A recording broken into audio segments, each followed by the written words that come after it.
ಈಗ ಬೆಲೆ ಏರಿಕೆ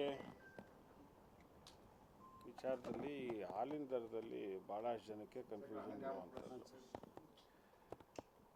ಮುಂಚೆ ನಾವು ಅದರಲ್ಲಿ 50 ml ಜಾಸ್ತಿ ಮಾಡಿ ಅದನ್ನು ರೇಟ್ 4 ರೂಪಾಯಿ ಇದು ಮಾಡಿದ್ದು. 50 ml ಜಾಸ್ತಿ ಇತ್ತು. ಅದು ಯಾರಿಗೂ ರೈತರಿಗೆ ಅದು ಜನಕ್ಕಾಗಲಿ ನಾಗರಿಕರಿಗೆ ಅದ್ರ ಬಗ್ಗೆ ಮಾಹಿತಿ ಇಲ್ಲ.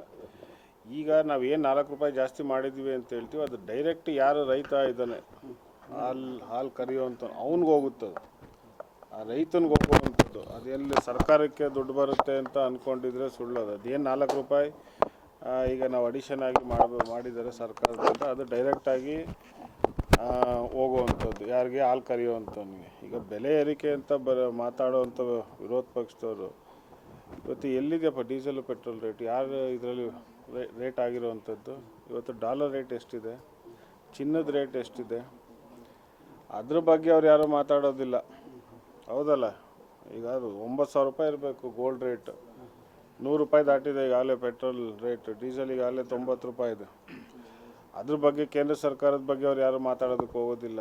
ಇಲ್ಲಿ ರಾಜ್ಯ ಸರ್ಕಾರದ ಮೇಲೆ ನಾಗರಿಕರಿಗೆ ಹೆಚ್ಚು ಹೊರೆ ಆಗಬಾರ್ದು ಅಂತ ಇವತ್ತು ಸರ್ಕಾರ ಮತ್ತು ಸನ್ಮಾನ್ಯ ಮುಖ್ಯಮಂತ್ರಿಗಳು ಮತ್ತು ಸಚಿವ ಸಂಪುಟದವರೆಲ್ಲ ಒಳ್ಳೆ ಕೆಲಸ ಮಾಡ್ತಾ ಇದ್ದಾರೆ. ಆದರೆ ಅವ್ರಿಗೆ ತಡ್ಕೊಳಕ್ಕಾಗ್ತಿಲ್ಲ, ಈ ರೀತಿ ಮಾಡ್ತಾ ಇದ್ದಾರೆ. ಬೇರೆ ಅವ್ರಿಗೇನು ರೀಸನ್ ಇಲ್ವಲ್ಲ. ವಿರೋಧ ಪಕ್ಷ ಅಂತ ಬಂದಮೇಲೆ ಏನಾದ್ರು ಮಾತಾಡಬೇಕು, ಅವರು ಡೆಲ್ಲಿಯಲ್ಲಿ ತೋರಿಸ್ಬೇಕಲ್ಲ ನಾವು ಇದ್ದೀವಿ ಅಂತ.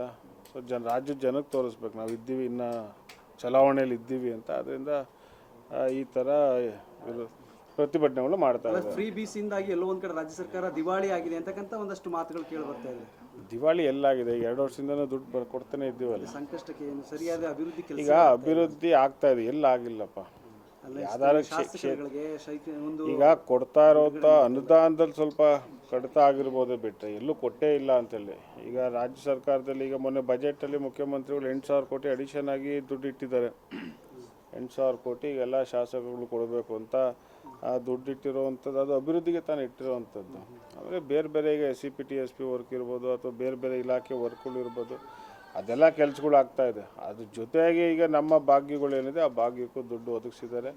ಈಗ ಕಳೆದ ಬಜೆಟಲ್ಲಿ 58,000 ಕೋಟಿ ಇತ್ತು, 51,000 ಕೋಟಿ ಇರೋವಂಥದ್ದು. ಸೊ ಬರ್ತಾ ಅದು ಕಡಿಮೆ ಆಗುತ್ತೆ. ಸೊ ಆದ್ರೂ ಅದಕ್ಕೂ ದುಡ್ಡು ಒದಗಿಸಿ ಈ ಎಲ್ಲ ಅಭಿವೃದ್ಧಿ ವಿಚಾರದಲ್ಲೂ ಮನೆ ಮುಖ್ಯಮಂತ್ರಿಗಳು ಕೆಲಸನ ಮಾಡ್ತಿದ್ದಾರೆ. ರಾಜ್ಯ ರಾಜಕಾರಣ ಎಲ್ಲೋ ಒಂದು ಕಡೆ ರಾಜಣ್ಣ ಮತ್ತು ಅವರ ಮಗ ನಿಂಬೇಲೆ ಒಂದು ಕೇಂದ್ರೀಕೃತ ಆಗ್ತಾ ಇದೆ. ಕಳೆದ ಒಂದು ತಿಂಗಳಿಂದ ಒಂದು 2 ವಾರದಿಂದ ನೋಡಿದ್ರೆ ಸೊ ನೀವು ಇಲ್ಲಿ ರಿಲ್ಯಾಕ್ಸ್ ಆಗಿದ್ದೀರಾ ಅಂದರೆ ಕಾಮಾಗಿದ್ದೀರಾ ಆಗ್ಲಪ್ಪ. ಈಗ ಏನು ರಿಲ್ಯಾಕ್ಸ್ ಅಂತ ಹೇಳಿದ್ರೆ ಏನು ನಮ್ಮ ಮೇಲೆ ಏನು ಬೇರೆ ಥರ ಏನಾಗಿದೆ? ರಿಲ್ಯಾಕ್ಸಲ್ಲಿ ಇದ್ರೇ ತಾನೇ ನಾವು ಇರಬೇಕಲ್ಲ ರಿಲ್ಯಾಕ್ಸ್. ಈಗ ನಮಗೇನೋ ತೊಂದರೆ ಆಗುತ್ತೆ ಅಂತ ನಾವು ಆಚೆ ಹೇಳ್ಕೊಳಕ್ಕಾಗತ್ತೆ? ಈಗ ಆಯಿತು, ಈಗ ನಾನು ಅದ್ರ ಬಗ್ಗೆ ಕಂಪ್ಲೇಂಟ್ ನಾನು ಕೊಟ್ಟಿದ್ದೀನಿ. ಈಗಾಗಲೇ ಅದು ತನಿಖೆ ಆಗ್ತಿದೆ. ಮತ್ತು ತಂದೆಯವರು ಅದು CID ಈಗಾಗಲೇ ತನಿಖೆ ಆಗ್ತಾಯಿದೆ. ಅವರೂ ಡೆಲ್ಲಿಗೆ ಹೋಗಿದ್ದಾರೆ. ಸೊ ಡೆಲ್ಲಿಯಿಂದ ಇವತ್ತು ಬರ್ತಾರೆ. ಮೊನ್ನೆ CID ಅಧಿಕಾರಿಗಳನ್ನ ಮೀಟ್ ಮಾಡೋಕ್ಕೆ ಹೋಗಿದ್ದರು. ಸೊ ಅದು ಮೇಲಿನ ಅಧಿಕಾರಿಗಳು ಹಬ್ಬಕ್ಕೆ ಇಲ್ದಲೇ ಇರೋದ್ರಿಂದ ಈಗ ಹಬ್ಬನೂ ಆಗಿದೆ. ಈಗ ಡೆಲ್ಲಿಗೆ ಹೋಗಿದ್ದಾರೆ, ಇವತ್ತು ರಾತ್ರಿ ಬರ್ತಾರೆ. ಸೊ ನಾಳೆ ನಾಡಿದೆ ಅವ್ರದ್ದು ಹೇಳಿಕೆ ಏನಿದೆ CID ಮುಂದೆ ಅವ್ರ ಹೇಳಿಕೆಯನ್ನು ಕೊಡ್ತಾರೆ.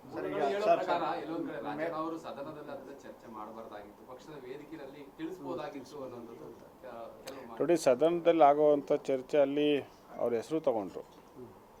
ವಿರೋಧ ಪಕ್ಷದವರು ರಾಜಣ್ಣವ್ರಿಗೆ ಹಿಂಗೆ ಆಗಿದೆ ಅಂತ ಅವ್ರ ಹೆಸರು ತೊಗೊಂಡಿರೋದ್ರಿಂದ ಸದನದಲ್ಲಿ ಮಾತಾಡಬೇಕೇ ಬಿಟ್ಟರೆ ಅವರು ಜನೆಲ್ಲ ಕಾಮನಾಗಿ ಮಾತಾಡಿದ್ರೆ ನಾವು ಮಾತಾಡ್ತಿರಲಿಲ್ಲ. ರಾಜಣ್ಣವ್ರಿಗೆ ಆಗಿದೆ ಅಂತ ವಿಚಾರನ ವಿರೋಧ ಪಕ್ಷದವ್ರು ಮಾತಾಡೋದು. ಸೊ ಅದಕ್ಕೆ ಅವ್ರು ಸಮಜಾಯಿಷಿ ಕೊಡಬೇಕಿತ್ತು. ಅದನ್ನು ಪಕ್ಷದ ಮುಖಂಡರು ಮತ್ತು ಮುಖ್ಯಮಂತ್ರಿಗಳು ಗಮನಕ್ಕೆ ತಂದೇ ಅವತ್ತು ಸದನದಲ್ಲಿ ರಾಜಣ್ಣವ್ರು ಮಾತಾಡಿರುವಂಥದ್ದು. ನಮ್ಮ ಪಕ್ಷ ಅಂತ ನಾವೆಲ್ಲೂ ಹೇಳಿಲ್ಲ. ನಮ್ಮ ಪಕ್ಷ ಅಂತ ಆ ರೀತಿ ನೀವು ಹೇಳ್ತಾ ಇರೋವಂಥದ್ದು. ಇಲ್ಲ ಹೇಳಿಕೆ ನಾನು ಕೊಡಬೇಕು, ಇಲ್ಲ ತಂದೆಯವ್ರು ಕೊಡಬೇಕು. ನಾವೆಲ್ಲೂ ಹೇಳಿಕೆ ಪಕ್ಷದಿಂದ ಆಗಿದೆ ಅಂತ ನಾವೆಲ್ಲೂ ಹೇಳಿಲ್ಲ. ಯಾರು ಇದರಿಂದಲೇ ಇದ್ದಾರೆ ಅವ್ರಿಗೆ ಮಾಡ್ತಾ ಇರೋವಂಥ ತಪ್ಪು ಅವ್ರಿಗೆ ಶಿಕ್ಷೆ ಕೊಡಿ ಅಂತೇಳಿ ನಾವು ಕೇಳ್ಕೊಂಡಿರೋವಂಥದ್ದು.